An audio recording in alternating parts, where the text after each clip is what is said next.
And blessed to be a part of your day. Don't forget, coming up this Friday, Promote Our Schools, Secure Our Future, brought to you by our friends CapEd Credit Union and Team Mazda Subaru. We will be back in the schools. We're actually going to the medical school. That's right, the medical school here in the state of Idaho. We will be there and checking that out and finding out what they're doing in their first year. Looking forward to that. And, of course, entertaining you this Friday morning. Kevin Miller with you. Let's go to our great friend Dan Gaynor of the East Coast Gaynors. He's got family here in the Boise area. We call them the West Coast Gaynors, joining us now on KIDO Talk Radio. Dan, good morning. Good morning to you. How are you doing today? Well, I don't know. Is it that giant sucking sound that we've heard after the Kavanaugh conundrum that he's been sworn in? Can we all go back to, I guess, watching college football, or does the battle continue?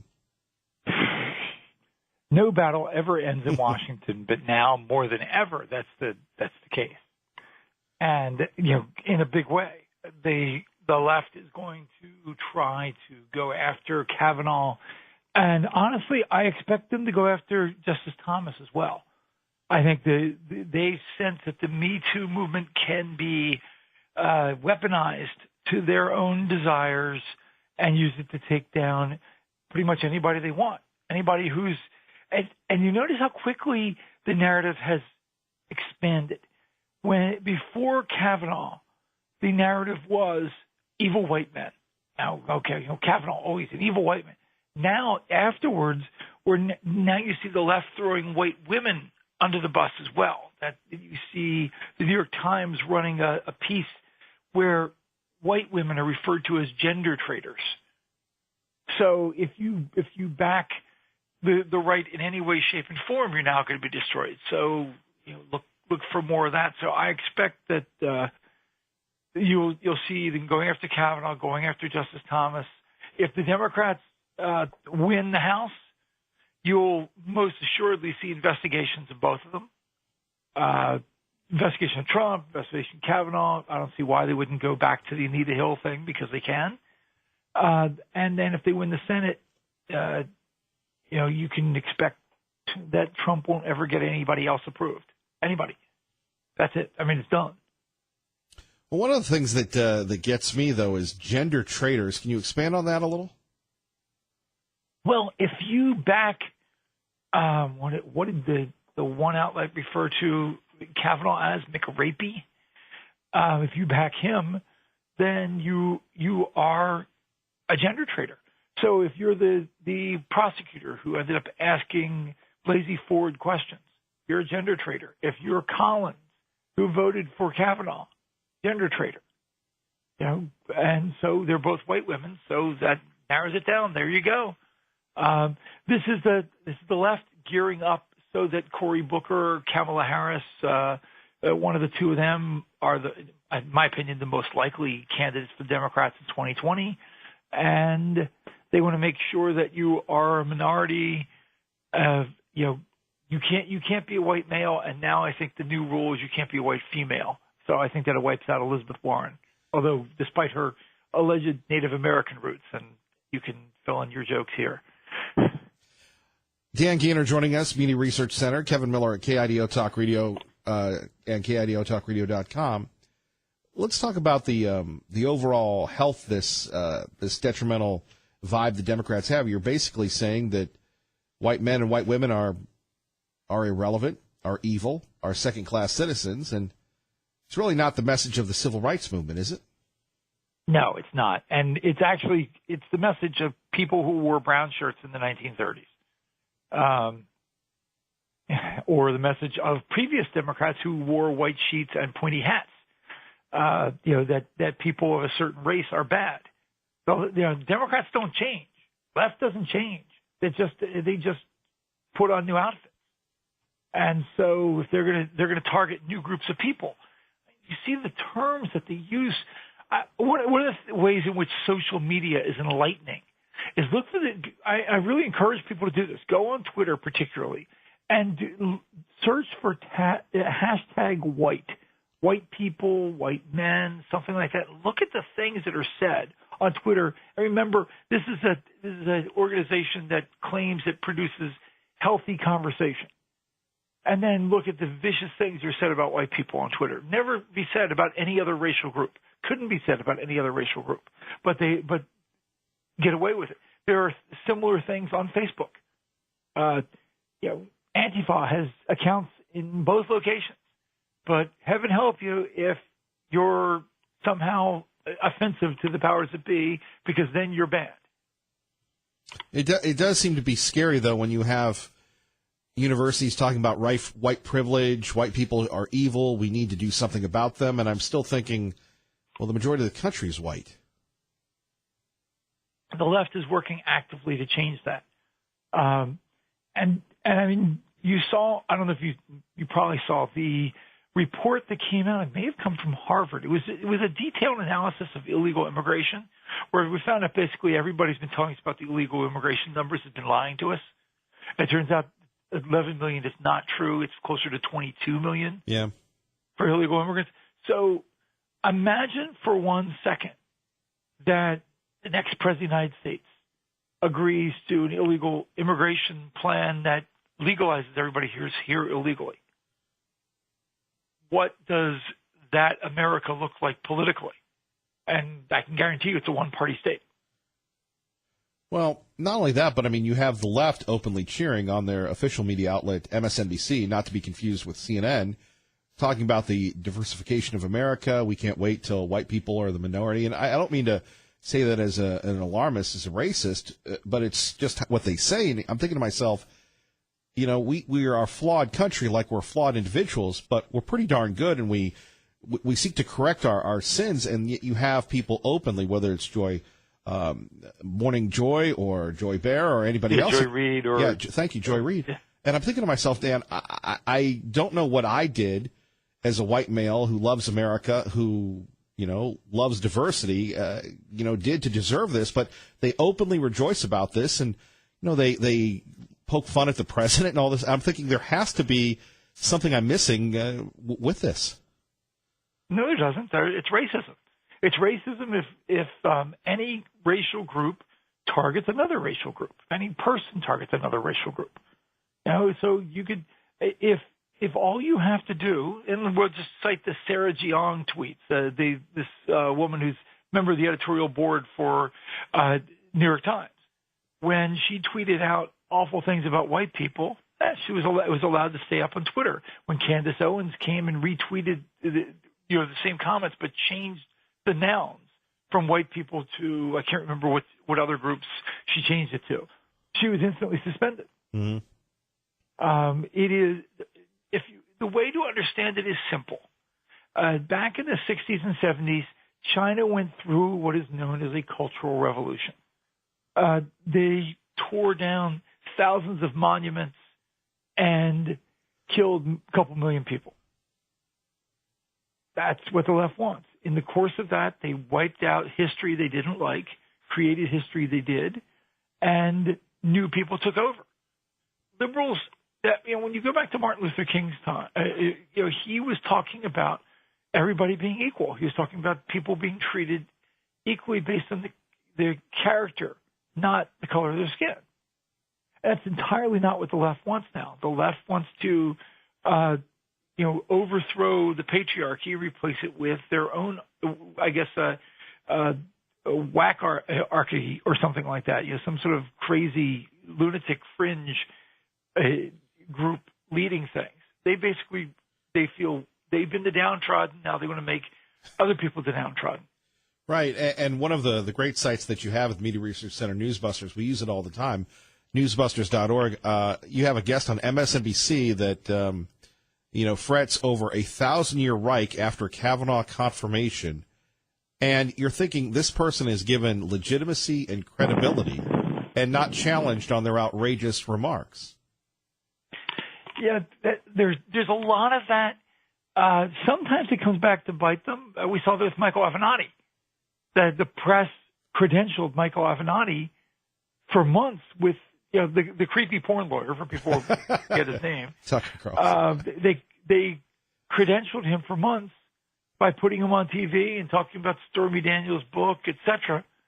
And then when it came time for him to promote some whack job gang rape conspiracy involving Justice Kavanaugh. When it came time for that, they couldn't discredit it because they'd already credentialed the guy. So when Kavanaugh was getting angry in the Supreme Court hearings, he was angry because he's being accused of being a gang rapist. Right, and then they use that as a disqualifier because he was being human. Right, yeah. But the reality is there's not a sane person in America who would act differently if they were accused of gang rape unfairly. I mean, but that's what the press is. So sometimes when they credential these whack job people, it comes back to bite them. Our great friend Dan Gaynor joining us, Media Research Center in the East. Are you ever going to come out here, Dan? Oh, I hope so, but it's getting the free time. Well, there's never any downtime. There's no downtime in this job anymore. There's up and upper. I mean, if you look, the news story today, forget what is clearly a crisis for people who are living in Florida, the hurricane. But at a national level, you have to look at the Google story that Breitbart broke today. And, following on the heels of repeated incidents where Google's neutrality hasn't just been questioned, but like if it was a ship, it would have sunk. You'd barely be able to see the flag. A report, an 85-page report where Google was analyzing the concept of free speech versus safety. And it clearly found the concept of free speech and freedom wanting. That is the scariness of it all. Dan Gaynor, finally, we've got this largest age cohort, the millennials, that some of them seem to embrace socialism. Some of them seem to think that speech should be limited. They go out and protest, but they don't want to give the same rights to people that disagree with them. How do we win them back? How can we win them back? Well, I mean, I think one of the things, the more the left does, the more the right wins. We saw it with Kavanaugh. You look at the polling coming out of that case. Independents thought Kavanaugh was hosed. They went from 58 to 20, or from 58 to 30% in support of what happened because they saw it was just so awful. So, yes, the more the left runs things or is active, the worse they look. And I think so. I think that's the hope. I will refer people to one of my favorite song quotes of all time from a weird talkie song from the 90s, a band called King Missile. And the line from the song is, "All is not lost, not yet." I just think that's just the motto of the age.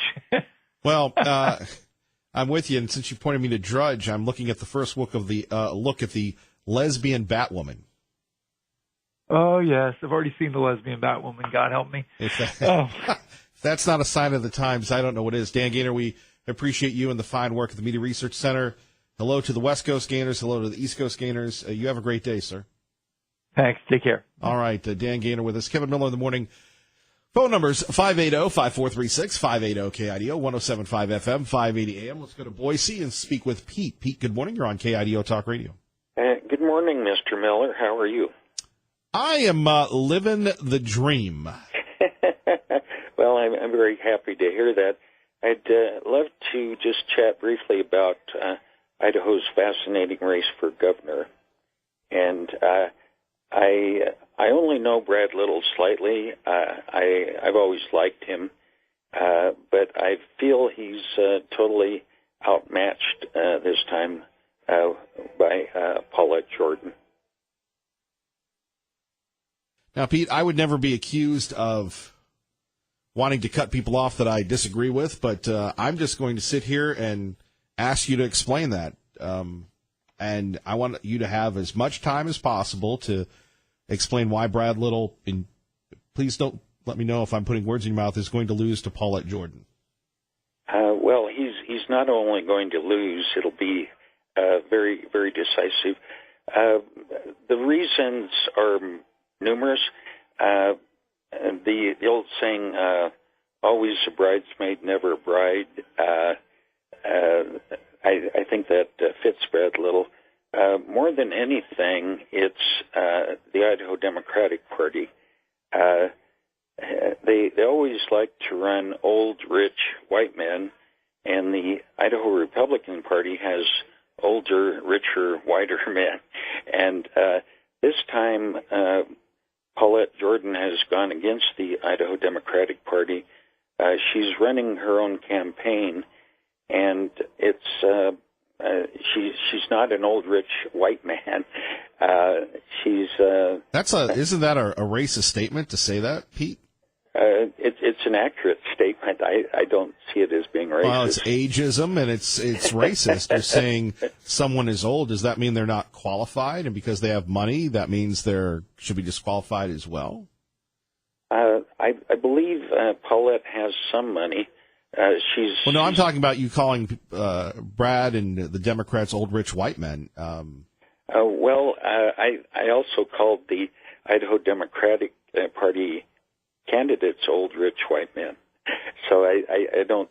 I think a lot of old, rich white men are responsible for our great country we have today, don't you? Yes.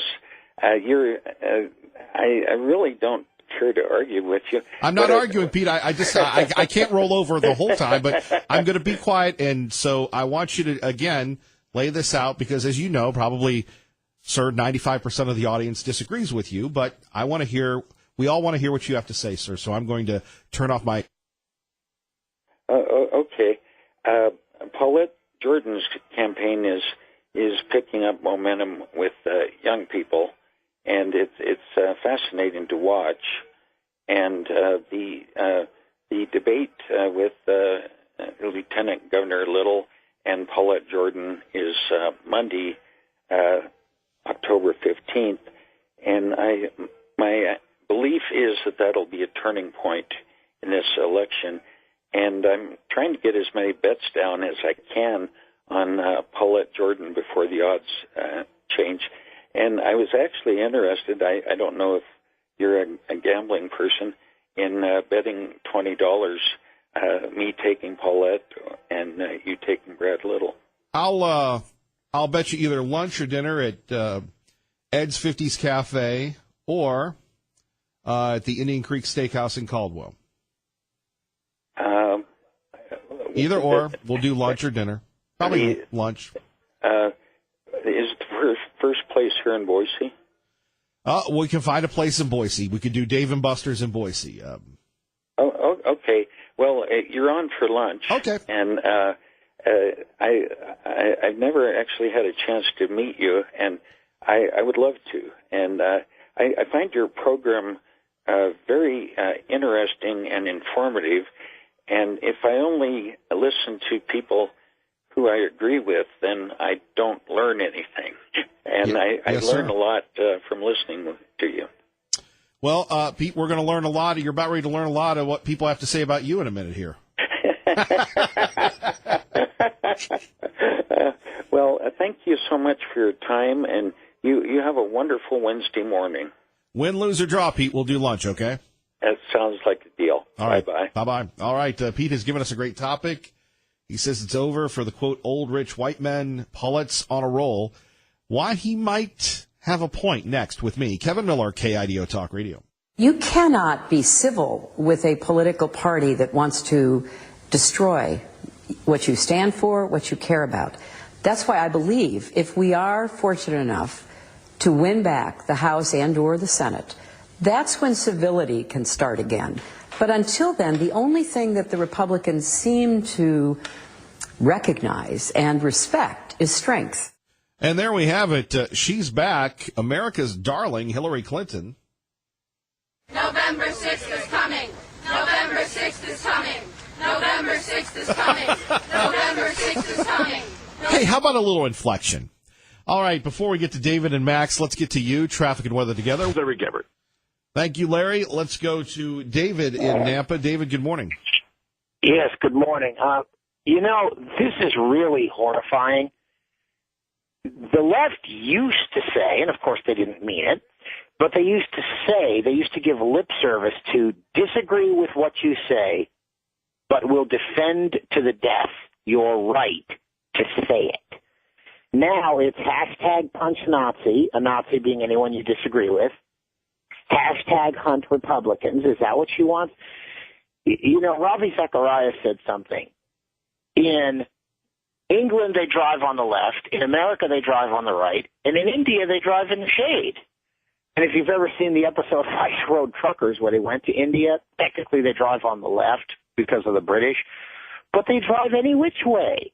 And he gave an example of, imagine going down a freeway and there's a car coming the wrong way.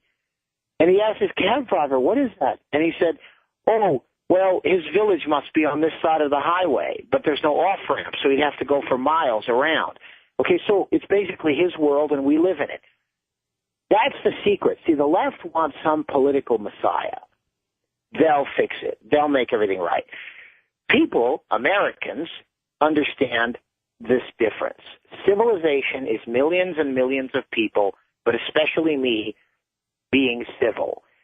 And it shames me what a bunch of un-American, I'll prove that in a minute, crybabies, you know, the left are. So Hillary Clinton says we're going to kick and scream and throw ourselves on the floor and throw things and hold our breath until we turn blue.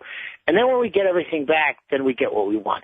You wouldn't let your 5-year-old get away with that. You certainly wouldn't let your 5-year-old get away with that in the store. But again, they just believe that there are, well, to use Freddie Nietzsche's word, Ubers and Unters. You know, there's the Supermen, the Ubermenschen, like, and I'm sorry, we're coming up on a month and a half. It'll be the 2-year anniversary of the worst moment on your show when poor Steve, who is neither an American nor a Christian, said of the Clinton victims, so what? They're little people. And if anybody loves him, please restore him, because we hold these truths to be self-evident, that most people are born with saddles on their backs, whereas a fortunate few are born booted and spurred. No, that's not our Declaration of Independence, that he died for big people, but the little people can shift for themselves. No, that's really not Christianity. And that's the other thing.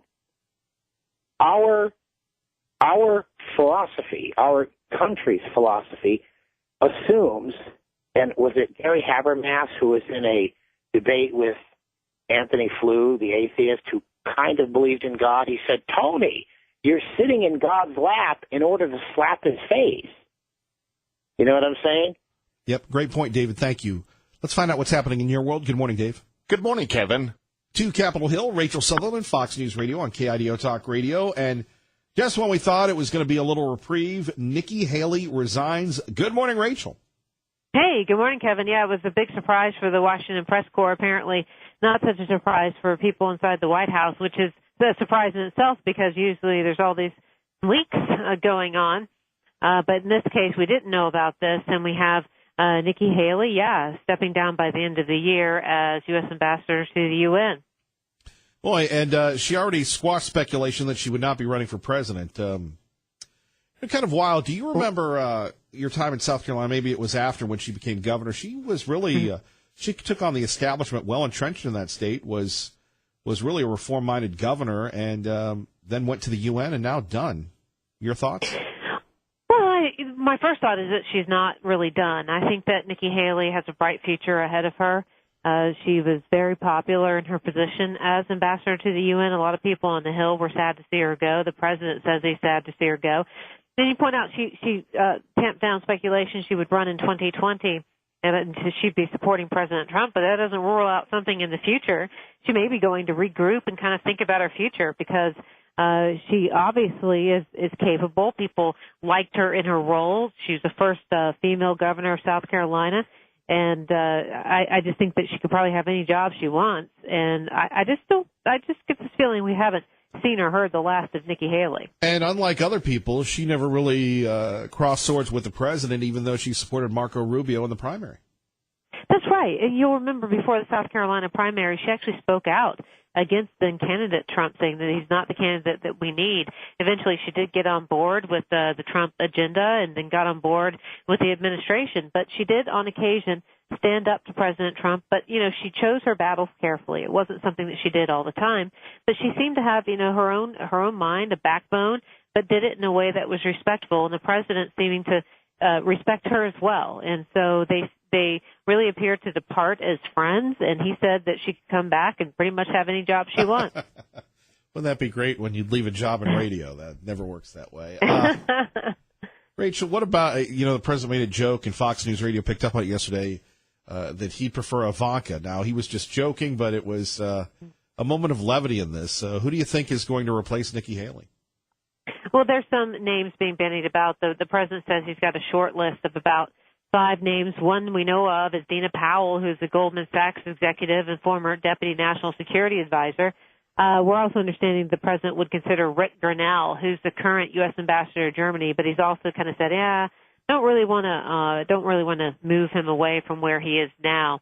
But yeah, he then quashed any kind of speculation about his daughter, saying I think Ivanka would be incredible, but he'd be worried about being accused of nepotism. And she actually tweeted that the president will nominate a formidable replacement, but that replacement will not be me. And not to get too inside, but if we don't, who will? Dina Powell has come under fire because she is the establishment side, the Gary Cohn side of the Trump presidency. Mm-hmm. The Jared, I can't remember what they call it, Javanka or whatever wing, which was at war all the time with the Bannonites. Of course, there aren't many Bannonites left, I guess. That's right. Yeah, you're right. I mean, Dina Powell has been portrayed, or some would say she's a globalist. And you're right. I mean, those who would be among the Bannon camp probably wouldn't be a fan. But I don't think that would stop her from getting confirmed in any way, stretch of the imagination. I think that basically she would get through a confirmation process. But we have to see who else is on that list. I mean, the president has said that he would consider Rick Grenell, but that doesn't mean that he's necessarily on the list. So we'll see what names start leaking from that list, and then the president said he'll name a replacement really within 2 to 3 weeks. Rachel, we appreciate you. Thank you. Thanks. And we've got our vans on today. Nothing. What's your response to Hillary Clinton saying last night's swearing in of Judge Kavanaugh was more a political event than it was a national event? I guess that's why she lost. She doesn't get it. She never did. I knew that a long time ago. Hillary never got it. That's why she lost. That's why That's why she's a loser. I'm sorry. So the midterms are in 4 weeks. What's your prediction right now for the GOP, and how's your stamina out on the campaign? I think we're going to do well. What you people would say, I guess, if you saw there was a 5% drop-off, you'd say there's something wrong with the president. You would say, but no, I'm going to Iowa tonight. We have a big. There you have it. One more time, though. I love this. Than it was a national event. I guess that's why she lost. She doesn't get it. She never did. I knew that. Max in Garden City, thanks for your patience. Good morning. You're on KIDO Talk Radio. Good morning. He's right. That is why she lost. And he's right. She still doesn't get it. It's insane. Listening to her is better than an old rerun of Saturday Night Live. I'm telling you. Except when she falls down, it's not a pratfall. Listen, I'd like to talk about this very well-spoken fellow named Pete, who was on earlier. Who doesn't like old, rich white men. Yeah, well, I'm not rich, but I'm an old white man. Pete, there's an expression that talks about somebody eating someone's lunch. Like when I had that little discussion with Liberal Steve. Oh, by the way, Terry from State College, Pennsylvania, asked me to beg you to apologize and urge Liberal Steve to come back. Because he listens every day. He's Liberal just sulking. Steve, I hunger for somebody to beat on. Come back. We need you. Oh I'm old. I need somebody I can beat. Okay, I've done that. Now, Pete, I'm impressed. You are very well spoken, completely off the rails, coming out of left field and way off the track. But you are well spoken. You're not a whining, raging snowflake. You just need a little correction, my friend, because Kevin Miller is literally going to eat your lunch as soon as Paulette Jordan goes down in flames. And by the way, she's already starting to smoke. That's all I have to say. I thought he he was well-spoken, but he didn't make any. Come on, the whole thing can't balance on the public's hatred of rich white men. That exists only in the minds of people like Hillary Clinton, Dianne Sweinstein, maybe Darth Vader Ginsburg. These are the only people who are really going after rich white men. They constitute a minority because while they're scratching on the doors of the Congress and the Senate and beating on their chests and crying, do you know what they're not doing? They're not voting. They're not voting because there's not a paycheck in it. Well, am I wrong? I agree. I just think back to Paulette Jordan, and we'll get to her in a minute. It's not even really worth mentioning that this, the only thing that could happen is you could have all these young, disenchanted, with all due respect, misinformed millennial kids thinking that she's something. But if you ever listen to her, her sentences don't make sense. She contradicts herself all the time. She's running on the same platform as Hillary Clinton. But she doesn't even have a platform because she does. But there's Her no platform is I'll be the first woman governor. Right, but what I'm saying is there's no I mean, I don't know what she did with all this alleged money from these outside groups, but there's no TV ads, there's nothing. There's no radio, it's just like she's going from one earned media place to another. And if you're, I expect she's probably going to go into a last-minute blitz. Look, but if you're a lib, she'll talk to you. And there's no benefit for her to talk to us. Because quite frankly, the first question would be about guns. The second question would be about her comments about real Americans. The third question would be, how can anybody take you seriously with all due respect, madam? Ms. Jordan, if you can hear, I would absolutely enjoy an opportunity to speak with you on KIDO radio and let Kevin Miller mediate our talk. I think it's time that the real Paulette Jordan was taken out into the bright light of day and shown to the people of Idaho. Ms. Jordan, I have thrown down the gauntlet. Well, what say you? And we love that you've thrown down the gauntlet, but most politicians, I will say, they'd rather avoid this show because it makes them uncomfortable. And we're good with that. She's such a non-issue, and I hate to say this, it's not even really worth bringing her up. I mean, Pete brought her up, but I mean, Brad Little might even get 75% of the vote.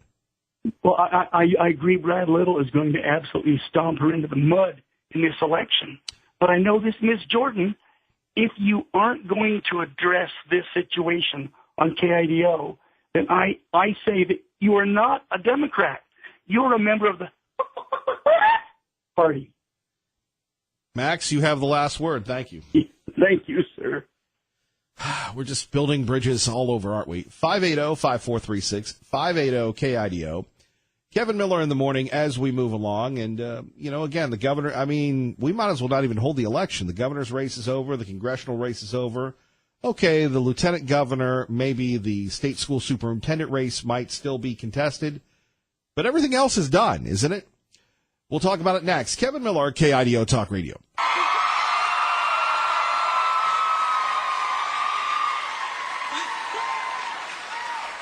Okay, wow. All right. It's just been, I just want to say to the fans, you have been so nice to me and fun, and you're so funny, and you're so cool and so loyal, and I am so, it's not lost on me. I understand how lucky I am to have anyone that cares about me or my music, and wow, okay,